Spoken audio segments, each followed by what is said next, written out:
This pink sheet is in your packet, and it's a reaction wheel. Just kind of a nice way to summarize the reactions that you have learned or that you are learning about a particular functional group. So this is a cyclohexanone, a ketone, and it's reacting with 9 different things to give you these different types of products. So this is a summary of all the different types of products that you can form from a ketone, and it turns out that most of them you can also form from an aldehyde. The last video you saw, you could oxidize an aldehyde but not a ketone, but just about everything you can do with an aldehyde you can also do with a ketone, and vice versa.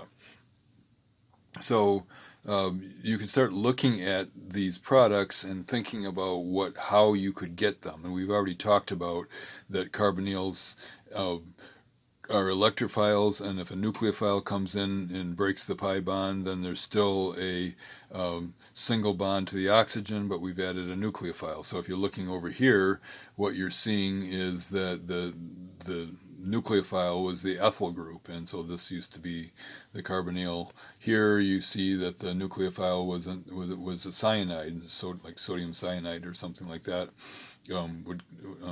came in here. And then you start seeing some different things going on. Here you have a carbon double bond nitrogen instead of a carbon double bond oxygen, etc. But use this to summarize. As you're learning a reaction, put it on here and figure out if this is an oxidation or reduction or neither. Good way to kind of review those things and just use this as a tool. I have a suggestion at the bottom here that you could also do the same thing with benzaldehyde and use the different reagents and show how they would react with an aldehyde as well. But so that's the front side of the pink sheet, and then on the back side, this is an exercise for you to do before the next video. And what I've done for you is I have written out, I guess, 4 different reactions in each of 3 sets. And as we study reactions of aldehydes and ketones, the main distinction that we're going to see in the types of products that form depends on what is the main atom in the nucleophile that's attacking it. If it's an oxygen nucleophile, you'll see certain types of products form. If it's a nitrogen nucleophile, you'll see certain types of products form. And if it's a carbon nucleophile, you'll see certain types of products forming. And so here in this group that you see here in the upper left, these are all nitrogen nucleophiles, and they give a certain type of product. Over here, these are carbon nucleophiles, and you can see how what the similarities are in the products there. And then down here we have oxygen nucleophiles that are reacting and giving a specific type of product. So there's a set of instructions here, and if you work through these ahead of time, then you can exercise your brain and get used to looking at structures and looking at similarities and differences. And the other thing you're going to do as you look at each group is you're going to figure out, first of all, in going from this reactant and this reactant to this product, is there something else we need to form to balance the equation? So in all of these, balance the equations by adding whatever needs to be there. What atoms are missing here that are total in these 2 reactants? So balance the equations, and then for each of them, figure out what bonds are broken and what bonds are formed. Because in these reactions, we're going to be studying the mechanism of these reactions, which means what bonds are breaking and what bonds are forming and in what order. And just to give you a heads up, a lot of the reactions in the next few chapters are going to be many steps. So we learned an SN2, which is 1 step. We learned an SN1, which is 2 steps. These reactions are going to be 5 and 6 steps, some of them, to get from the reactants to the products.